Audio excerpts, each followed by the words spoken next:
Good evening, everyone. My name is Brenna Cleary, and I'm the Community Outreach Coordinator at the Hauenstein Center. It is my pleasure to introduce tonight's moderator. Now serving his third term, Mayor George Heartwell took office on January 1st, 2004. During his tenure, city government has implemented a variety of environmental measures, including purchase of renewable resource energy, use of alternative fuels in city vehicles, continued attention to water quality in the Grand River, and widespread implementation of energy conservation measures. In January 2007, the United Nations recognized Grand Rapids as a regional center of expertise in education for sustainable development. Grand Rapids is widely recognized as one of the most sustainable cities in America. In 2010, the U.S. Chamber of Commerce gave Grand Rapids the nation's most sustainable city award. And in 2012, Mayor Heartwell was given the first place Climate Protection Award by the U.S. Conference of Mayors. Ladies and gentlemen, Mayor George Heartwell.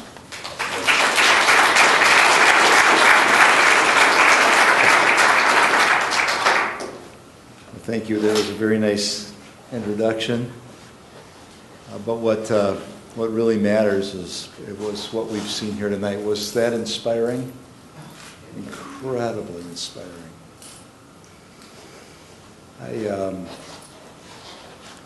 My own awakening, if you will, came at age 34 when I visited Haiti with a group from Grand Rapids Area Center for Ecumenism, GRACE, you may know them.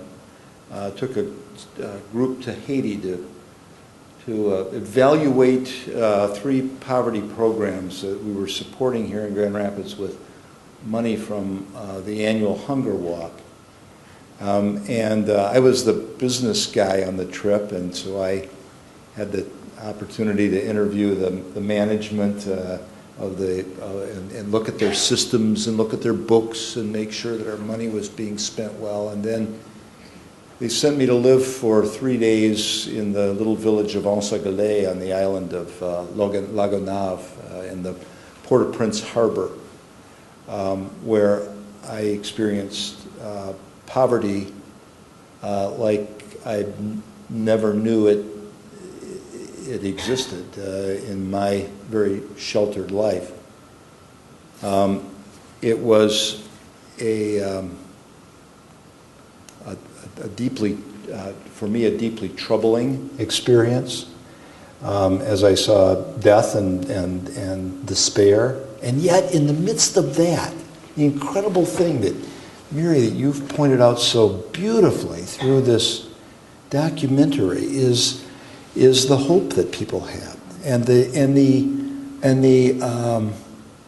unfounded joy that so many experienced in their lives, and it was stunning to me. That single experience, holding a 3-year-old girl in my arms at a little clinic in the countryside outside of Lagonave, a little girl who was dying of kwashiorkor, or a hunger-related disease. Turned my life entirely upside down. It sent me off professionally in an entirely new and different direction, and my heart that was broken in that experience, as I have lived with that experience, has really healed me and hopefully to some extent allowed me to heal others around me. So. Mary Dailey Brown, thank you for this gift that you've given us tonight of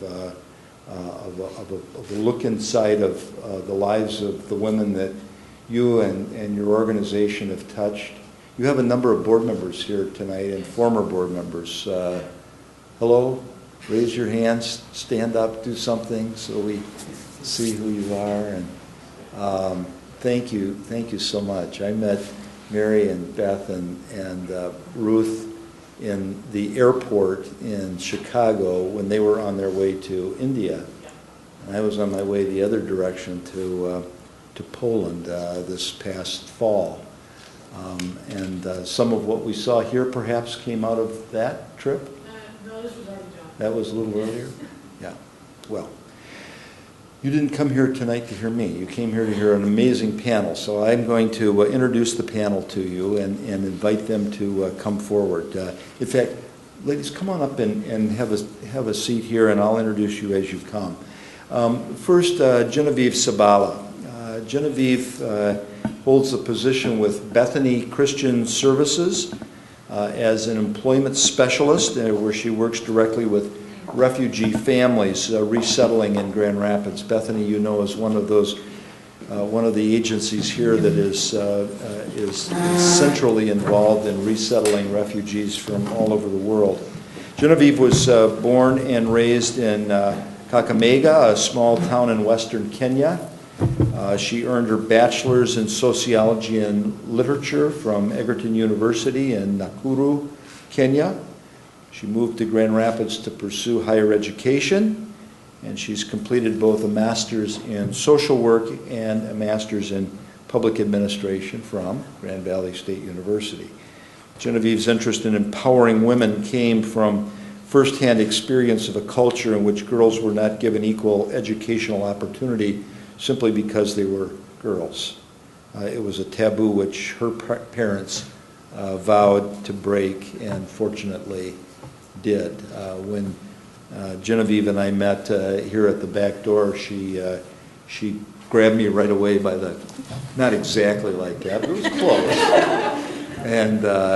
And she said, "Have you heard about the Pay for Success financing programs?" And so we talked about that. And so she's on, it's something that's so new that few people have even heard about it. And fortunately, Genevieve has, and was excited about how we might bring it here to Grand Rapids and use it as a tool in empowering refugees and others in our community. Joining Genevieve on the panel is Ramya Ramanath. Ramya is an assistant professor at the School of Public Service at DePaul University, my daughter's alma mater, specializing in the management of nonprofit and non-governmental organizations. Ramya earned a bachelor's degree in economics in her home city in Chennai, India. Her interest in Mumbai's housing concerns grew while she was pursuing a master's in social work from the Tata Institute of Social Sciences in Mumbai. And after moving to the United States, Ramya completed a PhD in environmental design and planning from Virginia Tech. Before her current position at DePaul, Ramya taught nonprofit management, leadership, and public policy at Grand Valley State University. She has been involved in both professional and research positions with various nonprofit and non-governmental organizations in both the United States and India. And then the third member of the panel, Mary Dailey Brown. I think probably if you've never met Mary before tonight, you already feel like you know her kind of intimately. What a powerful look, not only into your program, but into your heart. Wow. Thank you for opening yourself up in that way to us through the documentary, Mary. I'd like to just first start by inviting Genevieve and Ramya to reflect a bit, if you would, on what we've just seen. What was powerful or moving or new or interesting in this documentary for each of you? Genevieve, would you start? Yes. A couple of things stood out for me, and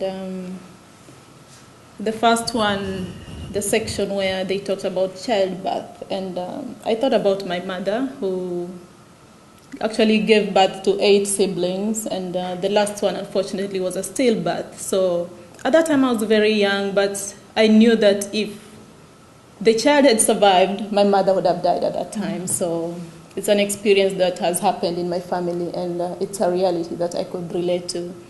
And the second thing that stood out for me is the literacy part of it. And I agree with Mary when she says that literacy is actually empowering women. And the only thing you can do for a woman back in the developing countries is to allow her to learn how to read and write.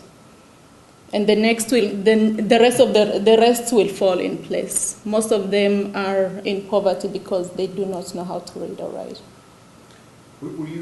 Did you learn to read then at home? Because were girls permitted to go to school, Genevieve? Yes. My mother, she was born with her brother and her sister. There were 3 of them, and so was my dad. My dad and her 2 sisters in their family. And back then, only the boys were sent to school.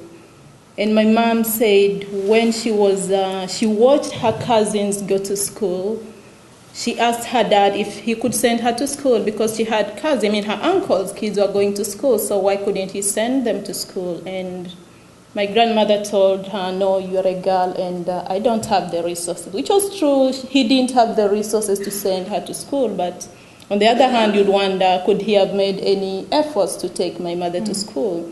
So my mom often told us that she begged her dad to send her to school. She told, can you just send me to school even one day? Back at home, you cannot just go to school. Your parents have to go and enroll you, so you just don't show up. And she didn't get that. She was told no. And after several attempts of pleading and begging, and her sister didn't care, she didn't ask. She was okay with just being raised as a girl. My mom vowed that she will make sure that all her daughters and sons go to school and get education. My grandmother separated with my grandfather when my mother was still very young. So she was being raised by a single dad. So also her just watching her father try to juggle raising them, 2 girls and a boy, also just gave her some sort of comfort to know that, okay, my dad is trying to put food on the table for us when our mom is not here. So, but one thing she maintained was, I must send my girls to school. So when she got married, she had 4 girls and 4 boys, and she made sure we all went to school. Right now we have 5 of us still alive, and actually my brother just had his PhD last Christmas. I have my 2 masters. My 2 sisters also graduated last year. Between April and December, there were actually 4 graduations in my family. And I think from that point, it shows that my mom, not only have we made her proud, but she lived to her promise. Even though she never got that opportunity to go to school, she always wanted the best for us, the best for her children.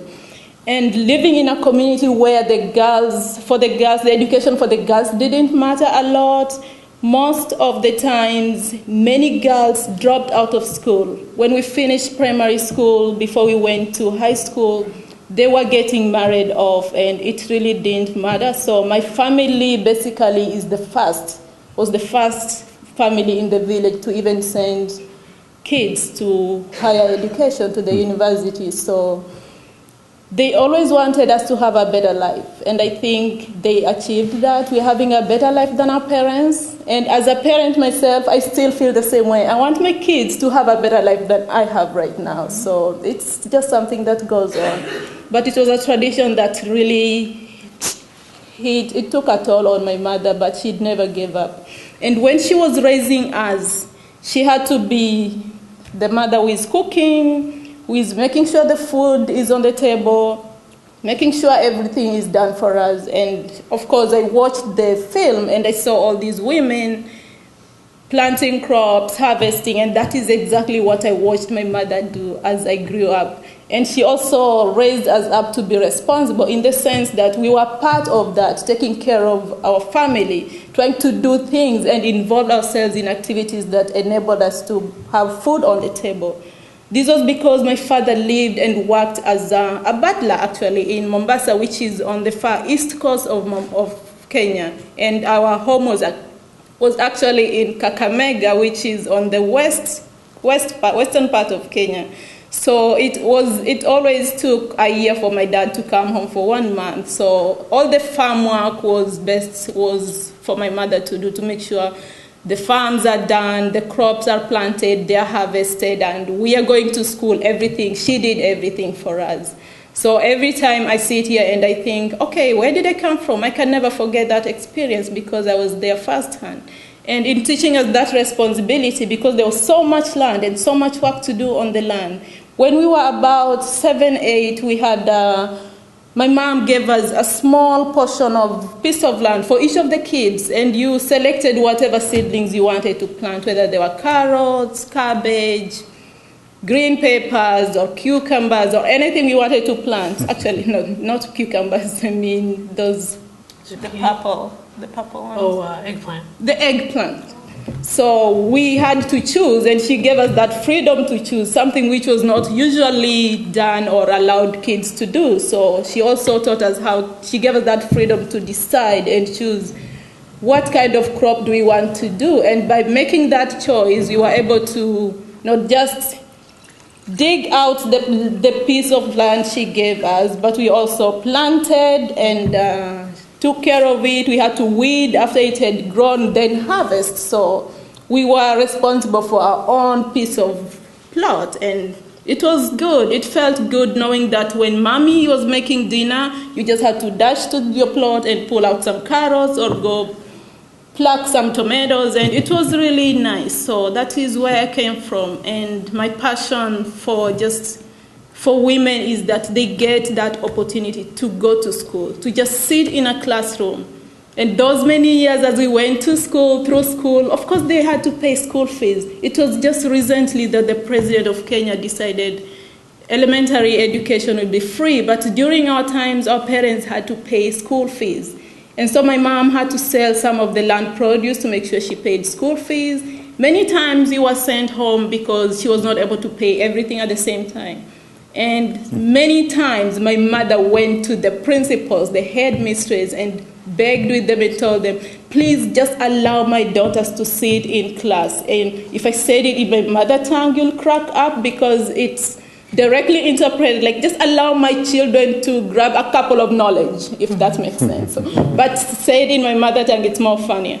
So that is what my mom did. She went and begged with the principals and told them, please just allow them to sit in class. I'll try my best. I'll make sure I get the money. And because she had that trust with most of them, we could be sent home one day, and then they allowed us to continue to stay in school. And whenever she got money, she went right away and paid.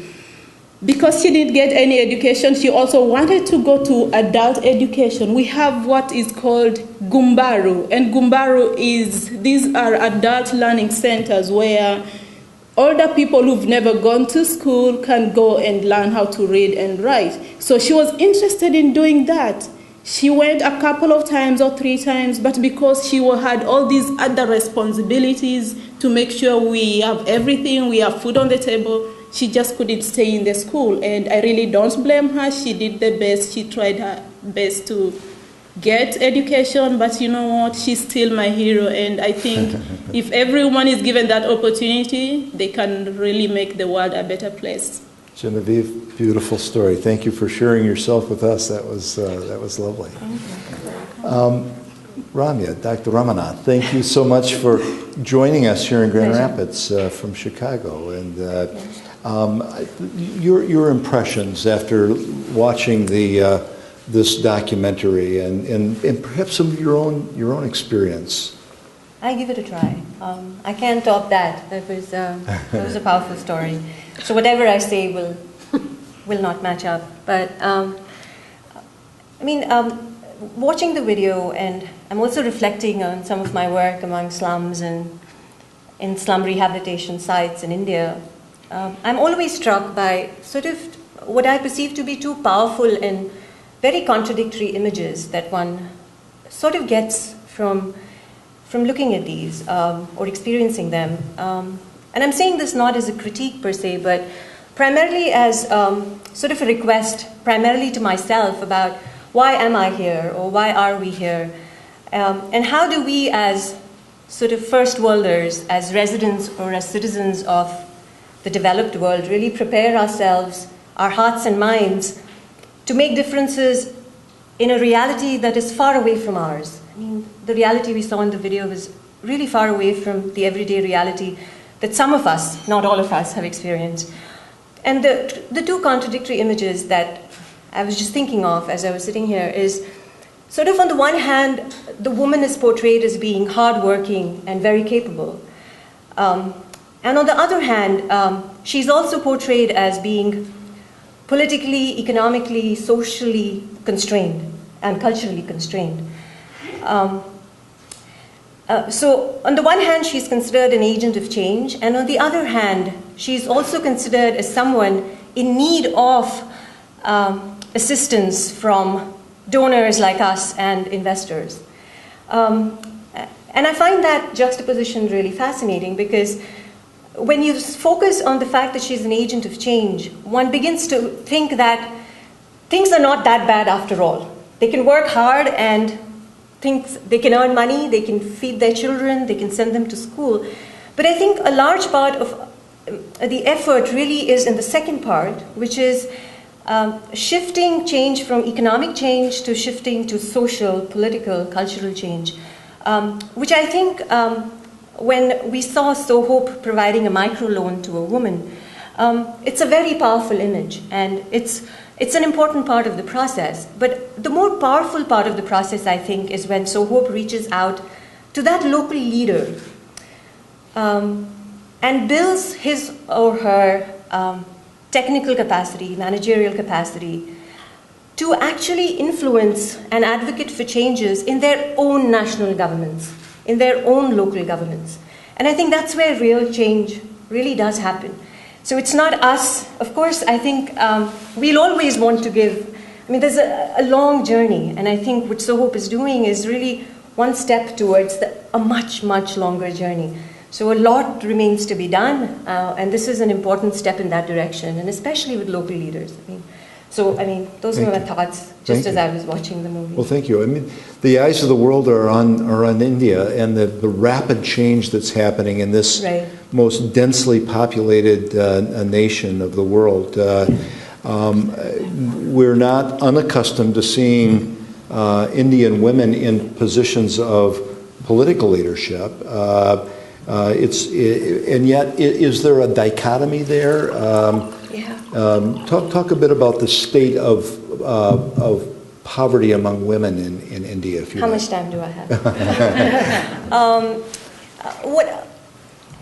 The one story that I think in the past few months that sort of caught the headlines has been about violence. I mean, a phenomenal amount of violence against women and girls, and there is a great deal of awareness about violence now. I mean, there are more people now reporting to the police about violence than I think there was even a generation ago.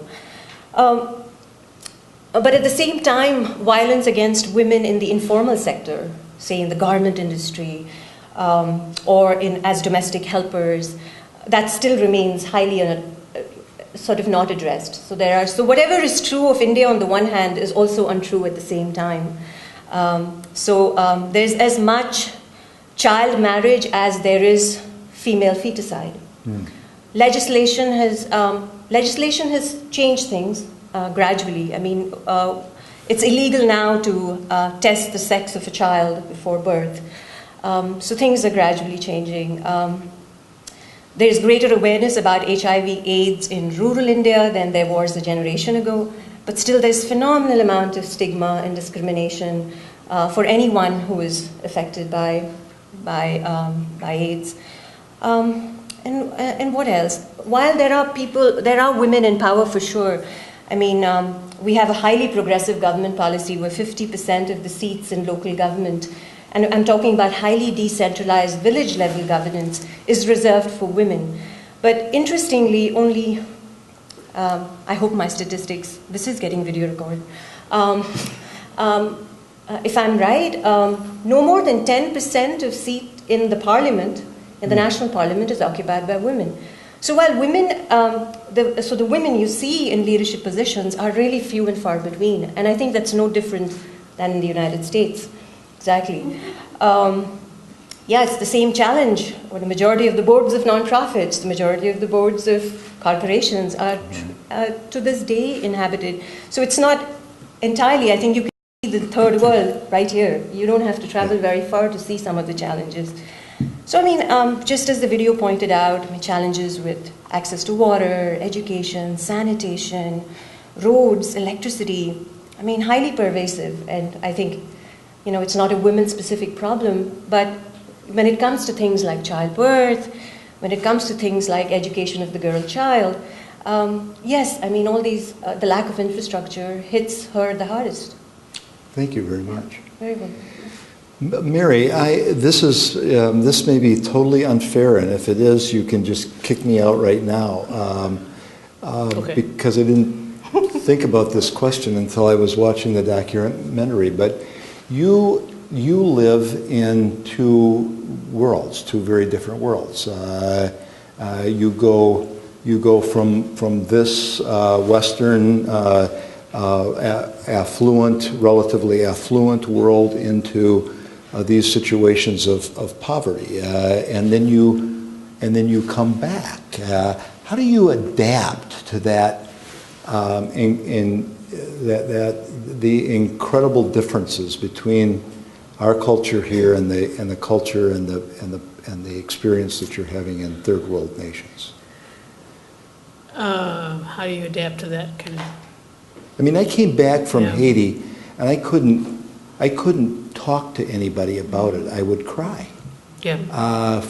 And maybe after you've done that a few times, you build up a Resistance, core of yeah. strength that can. But is it difficult to go back and forth between two cultures? It's difficult to do that, except that there is a common humanity that you see in all the world. I mean, the human race there's just undeniable similarities among people across cultures and nations, and sometimes it's just the commonness of people together, the richness of laughter, of grief. We all share that together, and so in some ways I've been able to appreciate those kinds of things about humanity in ways that I probably wouldn't have otherwise. Of course, the disparity is troublesome. It becomes troublesome. Sure. Yeah, I mean, I was in Bangladesh one day, and then I flew to Abu Dhabi where I was doing a fundraiser, and I was invited to lunch at the St. Regis. Literally, the day that I got to Abu Dhabi from Bangladesh, I went to lunch at the St. Regis like 3 hours later. I don't know if you guys have ever been to the St. Regis, but it's probably the fanciest restaurant I've ever been in, and I had just come from visiting projects in Bangladesh. So it was just like, and then of course the person that invited me said, oh, maybe we shouldn't have done this today. And I said, I can appreciate this today. But I don't think I could have done that 20 years ago. Right. It would have been, I probably would have broke Going out of to tears. Myers. Going Yeah. to Myers. It was very, very, the culture shock is very powerful. out-of-body yeah. experience after coming back from. Yeah. Well, thank you. Thank you. Yeah, For that. yeah. I'm having fun asking questions up here, but and I could keep doing this, but we'd love to hear from you. So there are microphones set up here and over here, and I do have a quick and question for the audience. I'm only sitting in for somebody else that couldn't make it from Detroit, and I'm just wondering, is anybody related to this person here? Why don't you come up here then? That's great. Because we wanted to have a woman from major areas of the world, in Asia, Africa, and I wanted to have somebody from the Arab world, and Petra was one of our Hauenstein fellows, and she couldn't make it because she got stuck in the snowstorm, but I understand you are her sister, right? What's your name? Would you like to come and make a statement on behalf Does she have an of option? the Arab women? We'd love to hear from you. Okay, great. Tell me your name one more time. Sultana. Sultana. Okay, so this is Sultana Lucy. Let's take off the top part of the name there, yeah. Is that microphone on? Sounds like it. I think you just speak if into you it, it starts start working. talking, it will. Okay, Yeah. yeah. When I was watching it, I kind of related some of the stuff in there because I'm from a third world country myself. I'm actually from Yemen. And I haven't been back home for 14 years. And this past summer, I went back home, and it was the same exact experience. When we went to the village, running water was not really readily available. The electricity would turn off. So it kind of made me appreciate things that I took for granted for so many years here, and it just gave me a different experience, even though I was born there and my family's from there and there's history there. But experience it for yourself after you go back is just completely different. And I don't know, I guess it's just when you experience something, it's different than when you explain it to someone. Yeah. Yep. Yeah. Thanks, Sultana. Yeah, Appreciate thank that. you very much. So maybe there are others that have questions or would like to share some of their own personal experience. Please come down to the microphone. And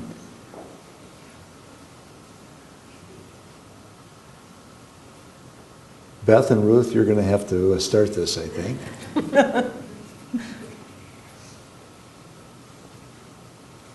Others? Yes, please. It would be helpful if you could come to the microphone.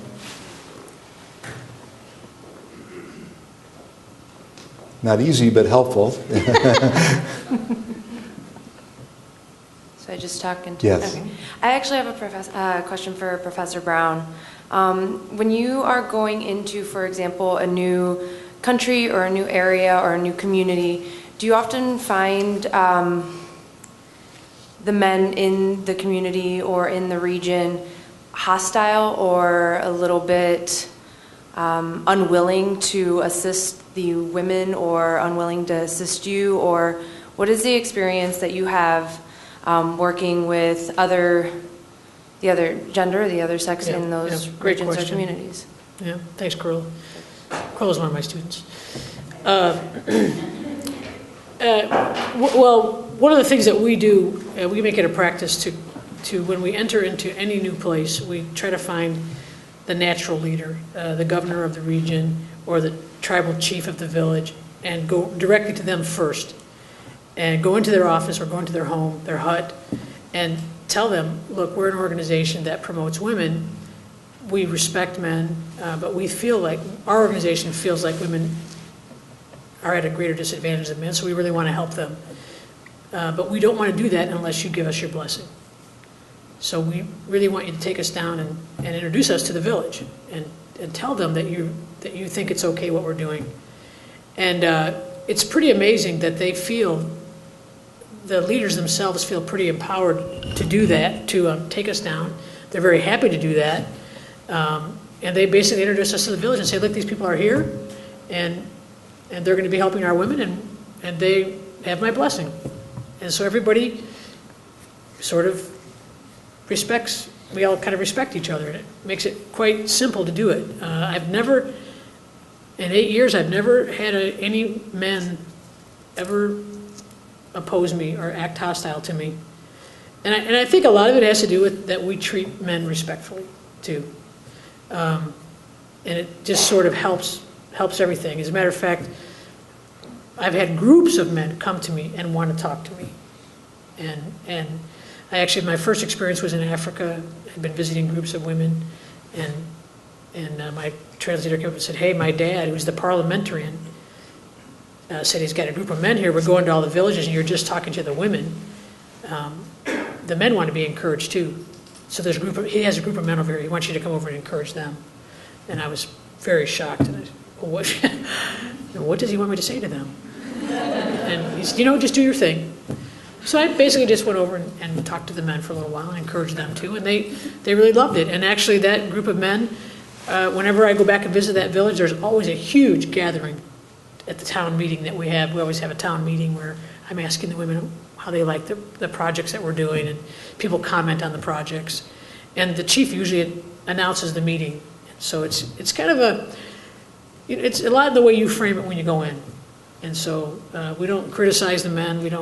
We really try to engage them too. And I often tell them, it's really helpful if you'll work with your wives. And I don't try to tell them too much, because as a Westerner, I don't feel like it's very appropriate for me to be into, telling them how to do their culture. But when they ask me, then I do tell them. So, and I'm usually not too mean about it. Yeah. I'd like to just say, first of all, thank you to all three of our panelists for enlightening us. You've opened my eyes so much just by listening to you this evening. The question I have, I'm thinking about the United Nations, and I'm wondering about the relationship of organizations like yours to the United Nations. Is there a coordinated effort? Are they watching what you're doing? Are they helping think of ways to replicate what you're doing? I'm going to let Ramya answer that one. Seriously? Well, you were there when the guy...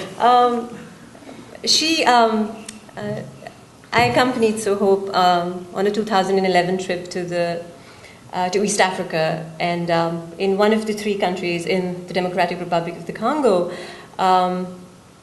the local leader, the local contact, I would refer to them as the local liaison, was a former parliamentarian and a civil society leader. And he sort of always took the initiative to take SowHope to a government office or to, and in this case, to the United Nations. And what was interesting here is that the official of the United Nations was very excited to meet SowHope. And one of his first comments was that, Mary started describing the nonprofit, and his first response, almost excitedly, was, this is exactly what we need. And that we need people, we are not able to penetrate some of the remote villages, and particularly, and that you're working with local leaders, that you're working with chiefs of villages, the tribal chiefs, sort of, they are in a sense sort of the village elders or sort of the tribal leaders. And he was delighted because the United Nations has been unable to penetrate and go that far down. So he says he was pretty elated, and I think it was this trip that quote unquote won us a free flight. Yeah, we can fly for free anytime. We got became a sort of, an NGO is, I think, supposed to be registered as a United Nations NGO in order to be eligible for this free flight. So since SowHope was not essentially partnering with the UN, but he was so impressed with SowHope's mission and his agenda of working with local populations, local leaders, that he basically offered us a free flight. I mean, which is... Yeah, and he has continued to do that every time we go. Yeah. We don't pay for any flights anymore in the Congo. We just get on UN flights, and he even provided a helicopter once when there was no flight. So it becomes a real educational experience, and as you pointed out, I think real change really comes. I mean, the point I was trying to make in my little spiel comes from changes in government policy and sort of the socio-economic structure that governs a nation. And I think the effort to influence the United Nations was indeed a step in the right direction, I think. Yeah. But the UN, is also misperceived and not, well taken by the local population. So there's always pros and cons to these debates. Yeah. Thank you. Yes, sir. I'd like to follow up on that question, but first I'd like to thank Mary for showing the film here. I really appreciate it. And also like to thank both Ramya for starting our international NGO class here and Mary for taking it over and continuing to teach it. So I'd like to take that opportunity to thank you. Yes. But on the UN, we hear a lot, the UN, United Nations Millennium Development Goals and halving of poverty in the world, and that poverty seems to be about to end, etc. And I have a hard time processing that information. And I realize you're not economists and you might not be prepared, but I'm just wondering if you could help us process this information that we hear about, this huge decline in poverty in the world, and the IMF and the World Bank about to, sort of seemingly end poverty. So anyway, if you could make any comment on what that really means. Thanks. Yeah, that's a good question. How do we make sense of those Millennium Goals? Somebody set those 12 years ago, I think, and the goals are due in 3 or 4 years, and nobody was really responsible for. There's nobody really responsible for the goals. Everyone's responsible for them, so no one's responsible for them. But there is a lot of face to be saved about these goals. To me, they're incredibly vague, but I'm glad that we had them because it did get people talking about the problem in the world. I do think it's a bit of an illusion to think that we've come as far as they're saying we've come. Maybe we have. I hope we have. I mean, I hope we're at the close to the end of poverty. I'm not seeing that, but I'll let let the real scholar answer the question. I just give you time to think. Oh. Do you want to talk about it? You both have degrees in this, so. Well, from my perspective, I think looking at the statistics that we all saw, and we all know the reality that is out there, there's this phrase that says it's easier said than done. So I think there has been a lot of talk on how we have to end this, but I agree with Mary, there isn't a lot of action in really alleviating the poverty. So we see a few women being able to be successful, overcome the barriers and the obstacles in their lives. But ultimately, generally, when you look at the bigger picture, we still have a lot of women out there who are still living in poverty. We still have a lot of women out there who are dying from childbirth because they can't go to hospital, they don't have medical health insurances or those services where they live. And all the infrastructure out there is not pretty at all. You saw what happened there. Those are the exact roads we have. And if there is an emergency, I don't know how you can beat that road to really get somewhere that is 10 miles away to overcome that. So I think there is a lot of work that still needs to be done. I think I like the fact that SowHope is an example of a small organization that is making a difference. One family at a time, one woman at a time. Eventually, many people will at least have a good life because of the difference they're making, which is better than nothing, but still there is a lot of work that needs to be done out there, I believe. You answered it. I'll just quickly say it. I think that was a great question, and unfortunately, I think the IMF and the World Bank have focused so much upon quantifying poverty and gender equality. Gender equality is being marketed as smart economics. That if you give a woman a job, if you give a woman education, the focus, I think, in part of this entire new liberalized version of poverty has become the individual woman and the desire to make her a part of the workforce. When indeed the socio-economic, cultural structure that supports the workforce or women's participation in the workforce is highly undeveloped. I mean, we have a long way to go before women are accepted in leadership positions. Women are accepted as a president of an organization, my point here being that I think stretch targets like the type that was set up by the Millennium Development Goals are simplifying a very complex reality. And just as you pointed out, Genevieve, it's a very long journey. And will all women be earning, and will microfinance go all across the world? Will people get jobs? Yes, but what does that mean to beyond the individual level? Will the village leader still be a man?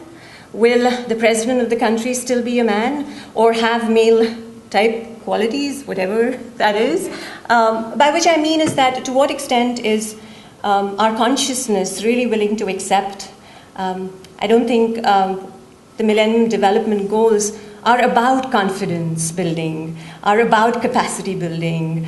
They are really about getting jobs.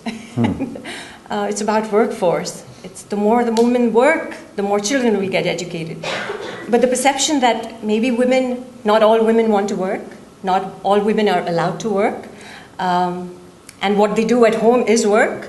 I mean, I think all of that seems to be lost in this struggle to put everybody at work and get income, revenue generation. It's become a world full of fundraising. So yeah, it's I think a little a stretch target. I'll shut up.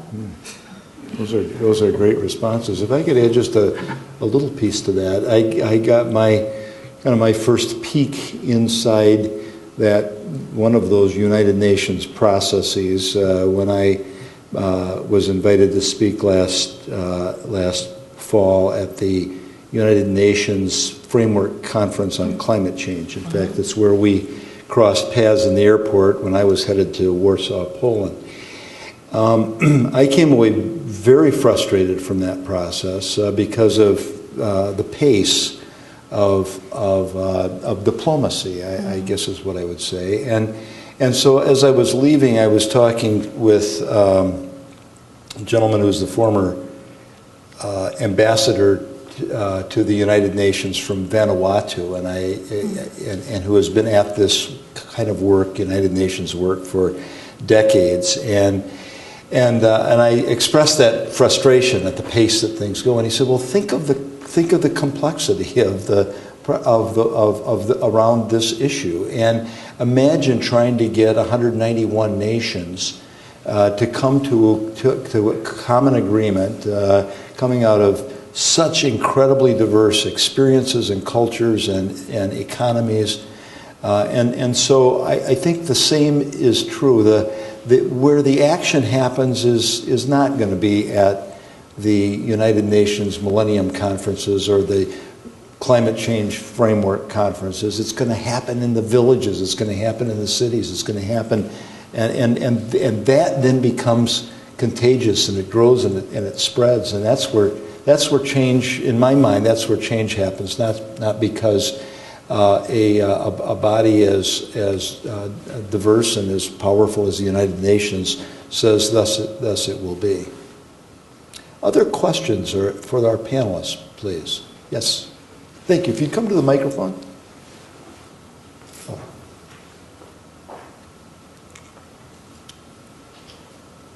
This was great, very informative. And I'm thinking about when you go into a village and let's say you've identified a couple microloans for that village. Then who picks the women that will be selected? And then do you need to teach them a skill? And then they develop the skills to make a project or a product that's marketable.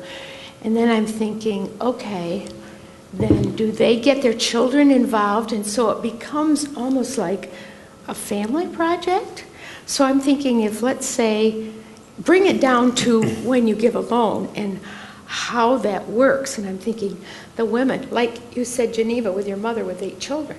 I'm thinking that in itself is a project. And then on top of that, if she had a microloan to do some, I don't even know what would it be sewing? Then they'd have to be sewing machines. And so, yeah, bring it down to grassroots. Well, I'll answer for SowHope, and you guys can answer. We don't give any microloans. SowHope doesn't give microloans. We find people who are helping women already, and then we, in our 3 major areas, wellness, education, and economic opportunities, this person I've already met on my travels, or someone has told me, you need to meet this person. We go and meet the person, and they're already helping women. Now, in the case of the man that you saw in the video, he works for a huge microfinance, nonprofit organization. So we did a project with him. We supported the project to open up 20 more villages. But he did all the work, and it was his project. We just provided the financing for it. And then we go back and we make sure that he did what he told us he was going to do. Or we go and try to evaluate and see and talk to the people that received the microloans. We don't decide who gets the microloans. They do all that. And we've done microloans in about 6 or 7 countries, and they're all different because every leader does them according to their culture. If we provided microloans, it would be the way we do it, and it would be this cookie-cutter Western way to do it, and it would probably fail in most places. But because we give it to the local leaders, they do it the way they can do it. They use their local solutions to solve their local problems, and they do it all differently. And so we give microfinance funding, but it's used differently depending on the local leaders. That way, it relieves us of the burden of understanding how it could possibly work in their culture. They're tied two things together. If you add like there was two little neighborhoods that got built, governmental help. Oh, yeah, in Uganda. Okay, well, in one of the areas that we did provide microfinance was in Uganda, two separate villages, about 10 miles apart from each other. Two different clubs, maybe 90 women total in the two clubs. This went on for 3 or 4 years. We funded it again. They grew it. They're able to give bigger loans now. The businesses are growing. The woman who sent her son to college was part of that group. Well, because of that little bit of funding by SowHope, which I think was maybe $15,000 to $20,000 over a 5-year period, the government of Uganda has noticed an economic upturn in these two areas, and they have targeted this area to receive infrastructure. They're going to be receiving electricity because of this, because of our financing of these microfinance, and that the economy itself is starting to grow and can sustain paying for electricity. So the government says, oh, okay, they have economies moving, we'll send electricity there, and it'll start a very nice cycle, I think. But that's the kind of thing that can happen unwittingly. We didn't know. We were just trying to help these poor women, and all of a sudden, the community is going to be receiving electricity. So it's amazing what can happen out of unintended consequences can be good too sometimes. When you talk about the skills that these women have, there are actually various skills that they have grown up learning. For example, my mother, basically her major area was farming, so she tried different retail businesses through her planting different types of crops and trying to sell and to see which one will be more productive than the other one. The thing is, we had, because my dad was the only boy that was born, he had all the land left to him by his dad, my grandfather, who passed away when my father was 10. So my father was the oldest, and now he had to quit school and help raise the siblings. So with all this land, my mom now getting married to my father, she had to take responsibility of making sure that it's being taken care of. And so she tried different things, sweet potatoes, called them maize, beans, all you can think of. And because of the consistent planting year after year, there was a certain year when the produce was not as much as expected because the land was worn out from just continuous planting every year after year. So that was one area that my mom was good in trying to do the farming. But if I look at my aunts and my aunts, who are the two of my dad's siblings, they were good in knitting, actually sewing, knitting, and it's something they learned growing up because they were given this yarn that they just learned. They taught themselves how to knit, and they could knit things like sweaters, tablecloth, and stuff like that. So if I look in the cases of my aunts, if they had to run a business of sewing, they didn't have cash to get the resources to start that business. But if they had somebody to give them, even if it was $100, then they would be thriving because they'll have money to buy the yarn and be able to make all those things and sell them, but they really didn't have. So most of these skills, they're skills that they've learned growing up. At that point, you really don't have to worry about them learning what skill and to start doing what business. They already have most of the skills that they know what to do, how to use them. Thank you. And Ramya, kind of last word to you maybe. India was the birthplace, yes, of the Grameen Bank and that model? Bangladesh was. You have familiarity with it and how it's used in this context? Mm-hmm. I mean, I think the questioner earlier, you struck the nail on its head in terms of, giving money to a woman. What if it does increase the burden of work for her as well as the family? And the founder of the Grameen Bank was created in 1972 in Bangladesh and has since received the Nobel Prize for Economics. And I think he himself has admitted that it's not a panacea to poverty. And if not distributed correctly, without good without development of, first of all, good research and good analysis of sort of the social, the cultural context in which the money is handed to the woman, can do more damage, so it always raises sort of ethical dilemmas. I mean, should you not help places that do need help? But what if your help creates more harm than good? And it's a very, very difficult situation. So while microfinance as a strategy fits very well with our love for privatizing development and decentralizing development and giving power to the woman, it indeed comes with sort of, is she prepared to accept the money? Does she still have the decision-making power in the household to be able to use that money the way she deems? Or does she even, is she empowered enough to use it for the welfare of her family and for herself? And those are very, very big questions that to this day remain very poorly answered. So those are my words. Thank you. Ramya Ramanath, Genevieve Sabala, Mary Dailey Brown, thank you very much for this wonderful panel this evening. Ladies and gentlemen, please join me in thanking our panelists.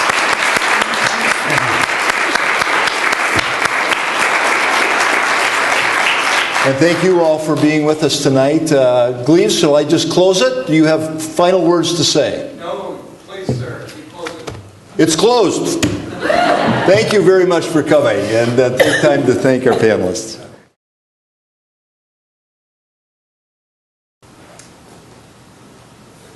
Okay, are there any questions?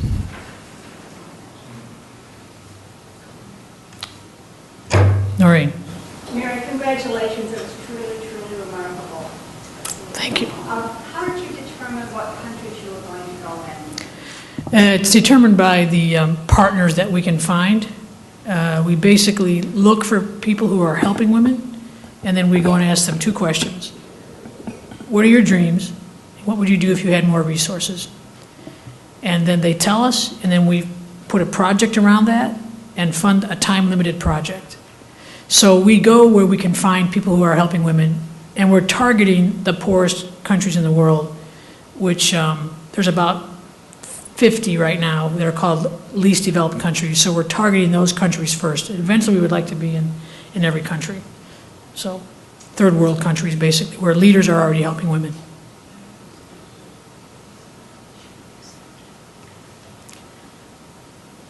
Yep. Have you done any work with like community garden type things for gardening food, or do they all kind of do that on their own? Well, like I said, we support leaders, and so some of them will think that buying seeds, or we had one partner that bought 1,000 hoes. They had a cooperative of about 1,200 women, and they asked us to purchase 1,000 hoes for the women to be able to do that kind of kitchen garden. It's called kitchen gardening. Almost all the women that we serve do what's called digging. They get up about 6 o'clock in the morning and do that kind of field gardening for about 6 or 8 hours a day, for about $1 a day. So it just depends on what the partner thinks is the most important thing for their women. And we have had a lot of agricultural projects being asked for. Yeah. What if they raise, say, pigs, for instance, that could supply them money to buy all the things that they need? Most of them combine having animal husbandry and farming. I don't know many women that don't do the farming.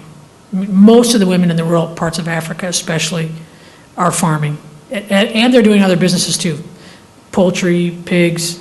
Pigs are a huge profit maker. They're one of the best profit makers there is, because you can buy a pig for like, say, $20, and it has babies in 6 months, has 8 babies that you can sell in 2 more months for $20 each. You've really made a big profit. So that's kind of a very popular first microloan process. Yeah. They don't cost a lot to feed and maintain. They have to borrow enough money to feed and maintain them. Yeah, yeah. That's part of the. That's not just purchasing the pig. They have to have enough to maintain it, like you said. Yeah, and then sometimes they feed it from their own produce. You know, they'll feed the pig from their own produce. corn and things like that. Yeah, yeah. Are you seeing any changes in the behavior of the men? Yes, yes, really a lot. I just came back. We've been doing this for 8 years now, and I just interviewed, we haven't made a film of it yet, but we will soon. I just interviewed 3 chiefs in Africa. And one of the things that we do when we go to a village, we don't even go to the leader first. We always go to the leader that's helping the women. We go to the recognized leader, the tribal chief, or the governor of the area, and we go right into their office or their home, and we tell them, look, we're an organization that empowers women because we think women need the most help. And they usually agree with that. They don't deny that. Well, they know women do a lot of the work. So we just say, look, we want to empower the women here, but we only want to do it if you'll give us your blessing.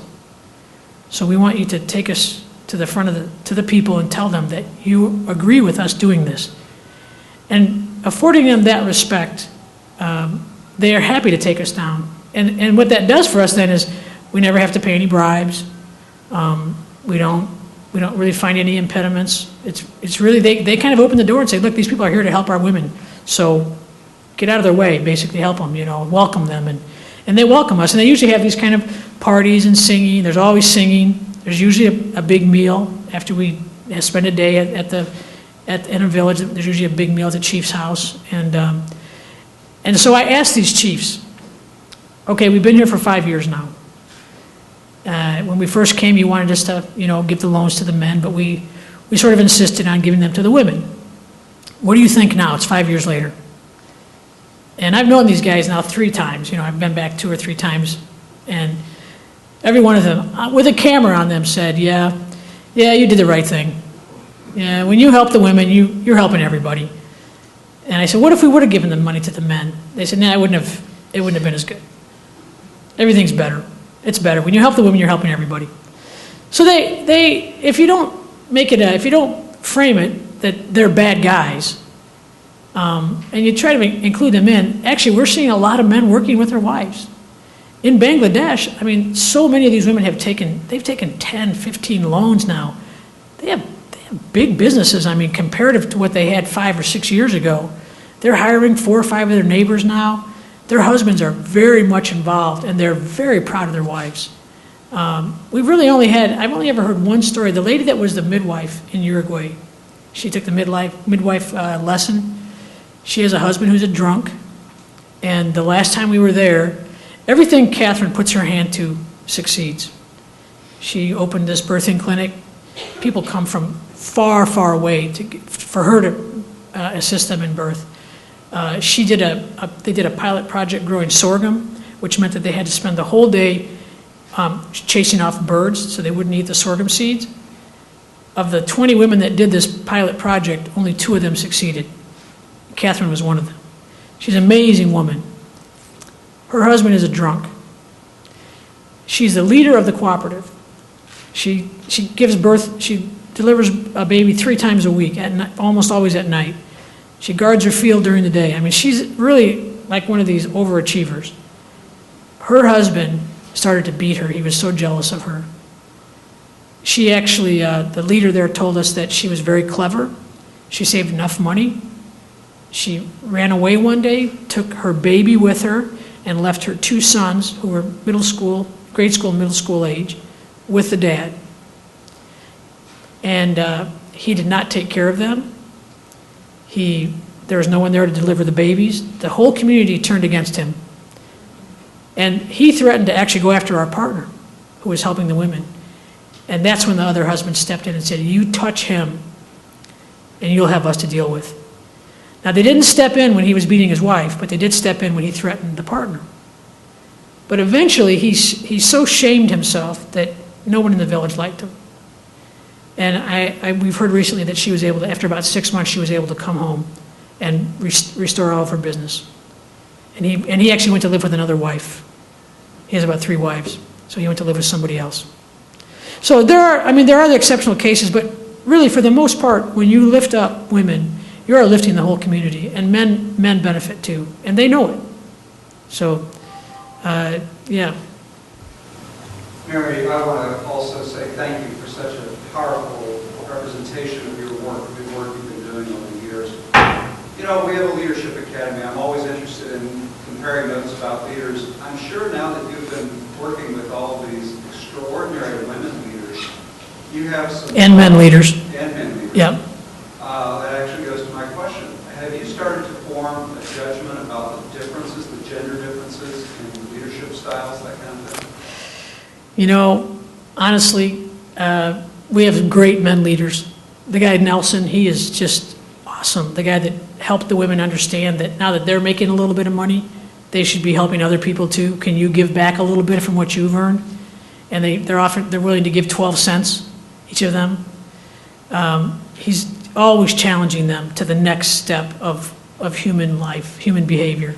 I would say great leaders, I really can't put a qualifier, a gender qualifier on great leadership.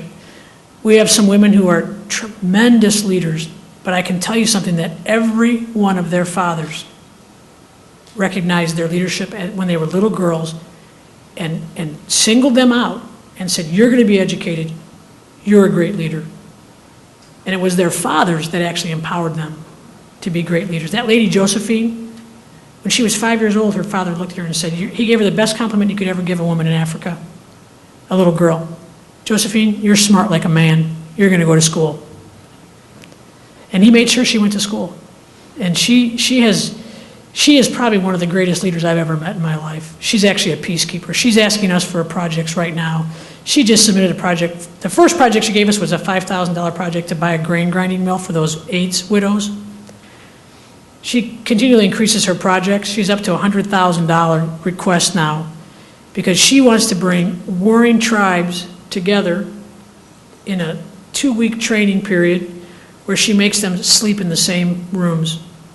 These are people who kill each other. But because her microfinance has gotten so popular and so famous, people are clamoring to get her training. And she'll only do it now if she brings warring tribes together and makes them stay in the same room. Then they eat 3 meals a day and they go through the training together. And she said, this is a microfinance training, but this is all about peacekeeping in Kenya.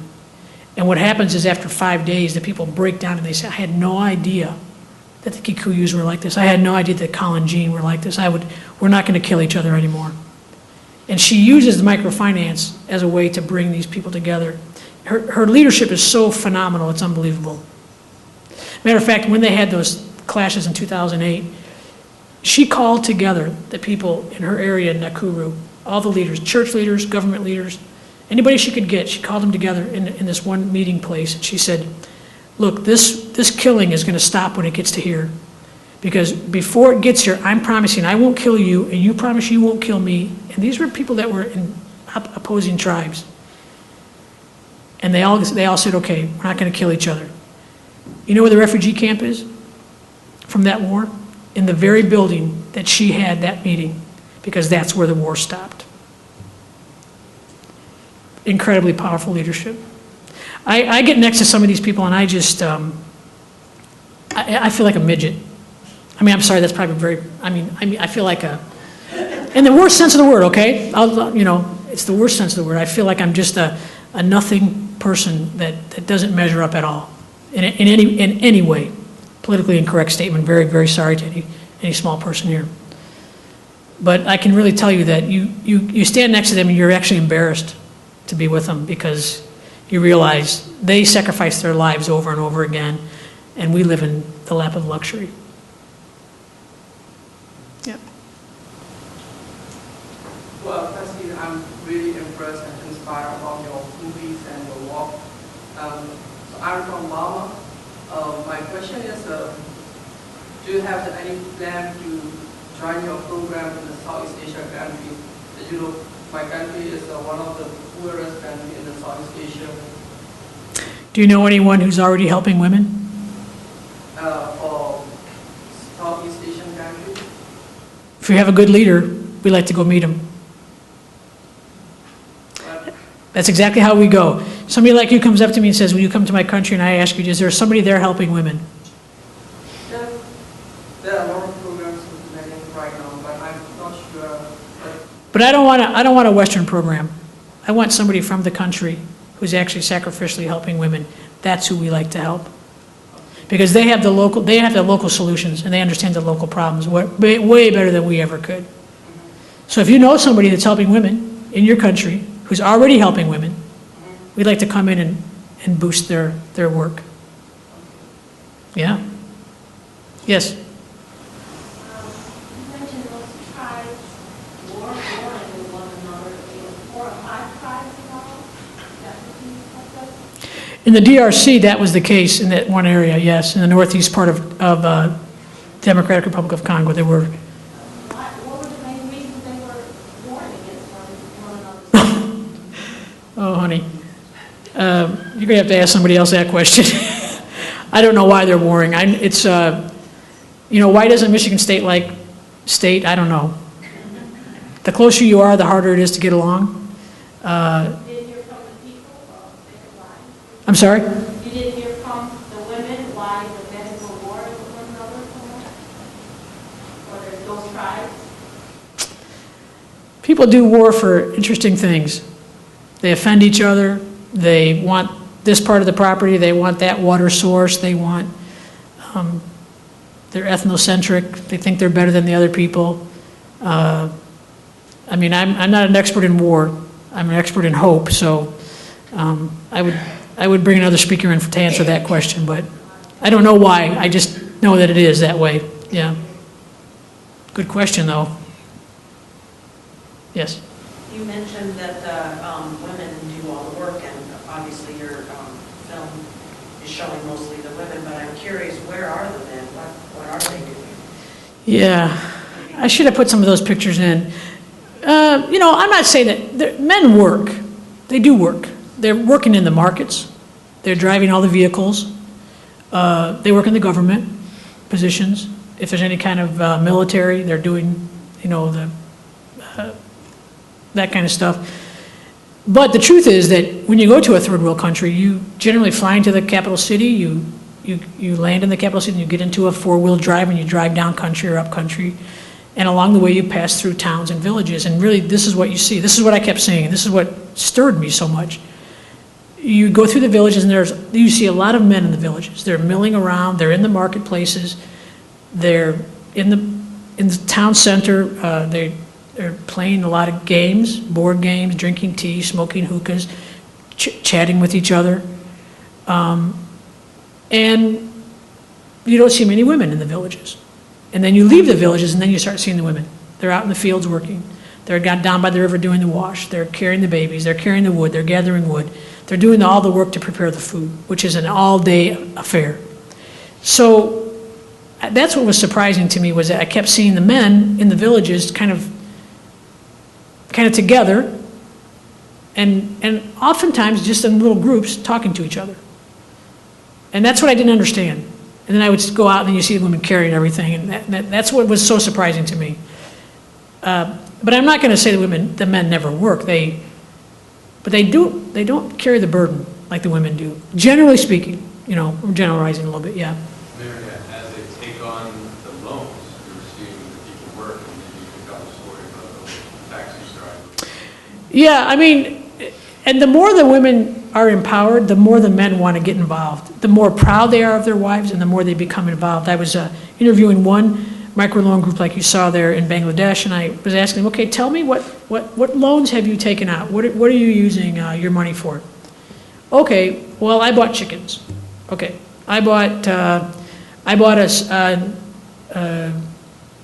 knitting machine, or what do you call that thing? Anyway, you weave with. A loom. I bought a loom. I bought, different things. And one lady said, I bought a rickshaw. And I said, oh, well, who drives the rickshaw? And she said, well, my husband does. And I said, oh, is he a good employee?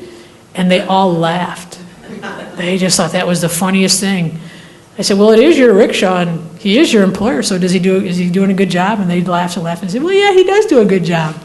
But the men really do, the women who are the most successful, their husbands are right there, very, very proud of them, showing us the projects with them. So, yeah. But they have to be sort of empowered too. But what they find is that when you give men loans, they don't pay them back at the rate women do. They pay them back at a dismal rate, and they blow the money. But if you give that money to an impoverished woman, she pays it back at an over 98% rate. And generally speaking, they're not paying back because they've died. If you give an impoverished woman a loan, she will die paying it back. So the people giving the loans are much more inclined to give them to the women. And in that way, that money is saved and being able to be reinvested. And our microloan project that we started 7 years ago, is completely sustainable. We don't have to give them any more money. I think we're in about 20 villages or something like that we funded. They don't need any more money from us. They said, no, we're completely self-sustainable. This project, this loan is producing its own enough interest to keep it going, and we don't give them any more money. What we do fund for them is training, because one of the questions I'm always asking is, what do you like about the microloan projects? And they'll say, please don't stop the training. Well, as a microfinance becomes self-sustainable, they begin to cut out that weekly training, and women are asking for it. So we've told Nelson, look, we want to continue to pay for those women to come every week for a few more years. The women love that training, and so keep that. We'll actually support that part of it. So we've done that for the last 2 years. Yeah. What was one of your first projects, and what did you learn as you started out the process? Oh. What was our first project? Oh gosh, our first project, yeah, that was it was a lady, we got a name of a lady that was going for a doctorate in education in India, and she needed $3,000 to finish her doctorate. And at the time we thought, well, that'd be a good way to spend $3,000.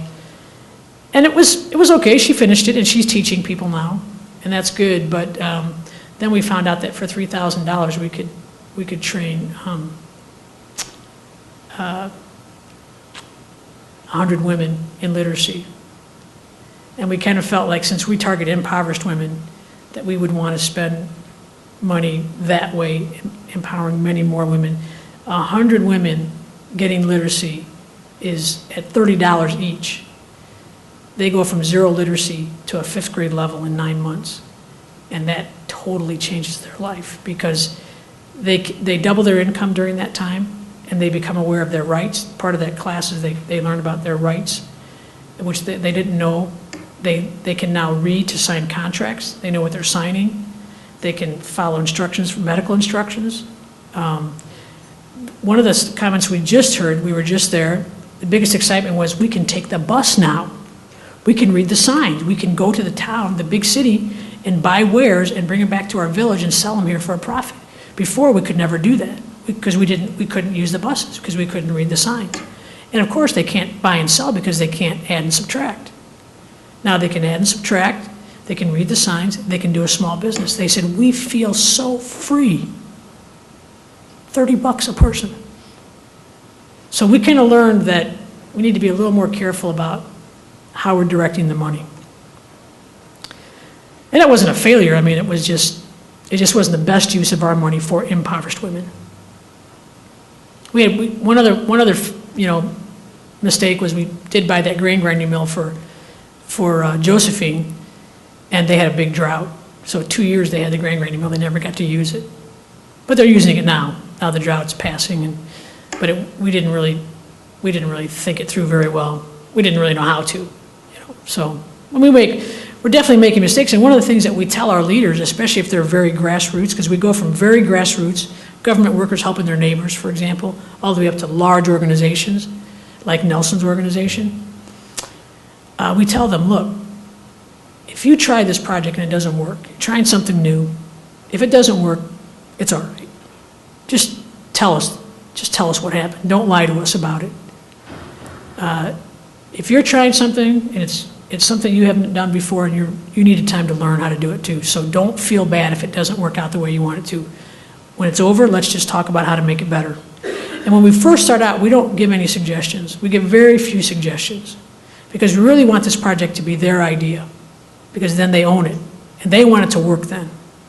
So as we've gotten to know our partners better, and they trust us now that we're trusting them, now we infuse a little more advice. Like we had one partner ask us if she could buy a car.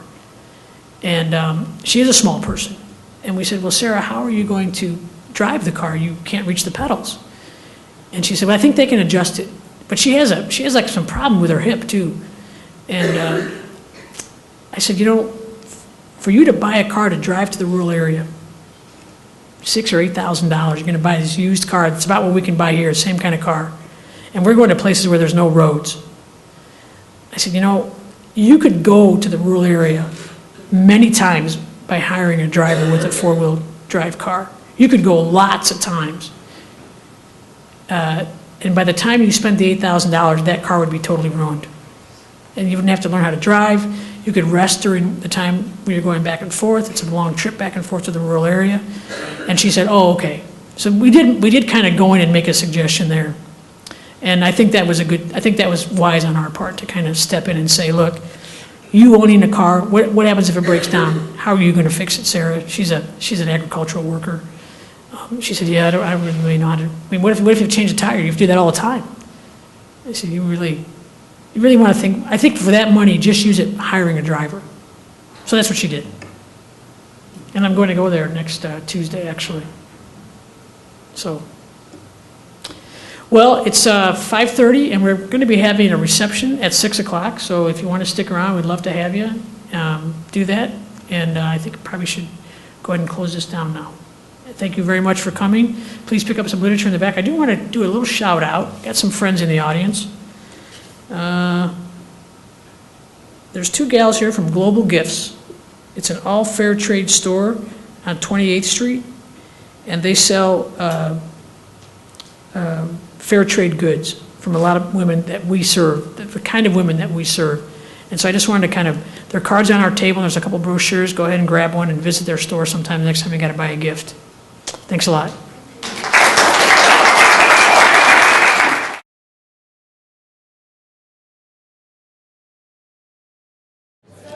Good evening. Please take a seat.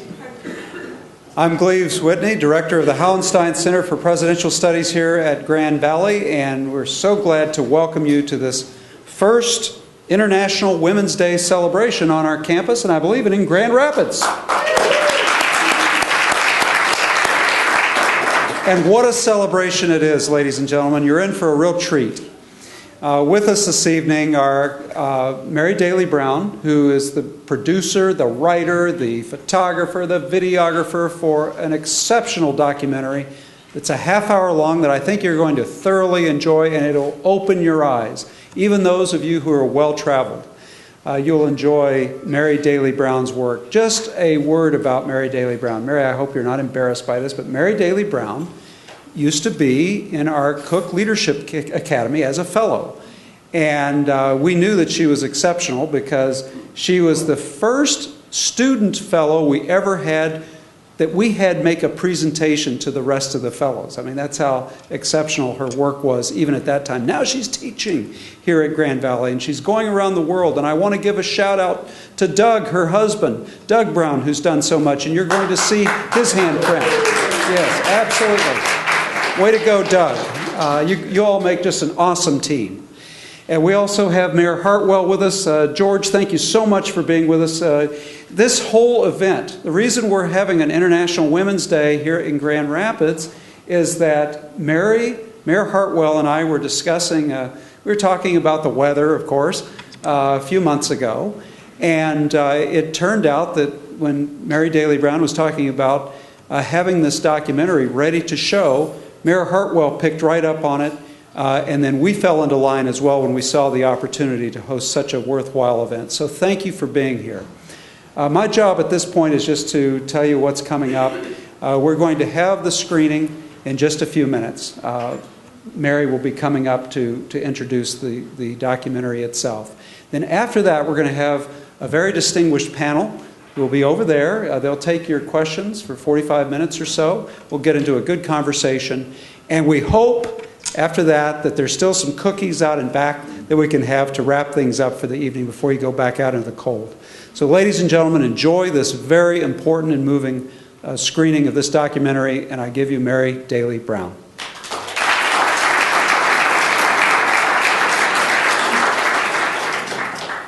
Thank you, everyone, for coming tonight. And I won't say too much about the documentary. We took a few years to make it. It'll speak for itself, and I'll be speaking through it, so I won't spend too much time up here. But I do want to thank the Hauenstein Center. I want to thank Tori for so much work she did, Claudia, and there's other student groups that helped to support this event tonight. So, and I want to thank the mayor for coming and for being a mayor that cares about international topics like International Women's Day. There are countries on March 8th that shut down everything and make it a national holiday, and it's barely noticeable in our country. So when I mentioned this to the mayor, I said, you know, Grand Rapids is an international city. Don't you think we got to be on the map for this, what everybody else in the world is doing? And he said, absolutely. So you're at the first annual ever Grand Rapids celebration for International Women's Day. It's a humble beginning. Next year we're going to have a big parade, so hope to see you all out there, okay? Please enjoy the video, and we'll have the panel discussion afterwards. Thank you.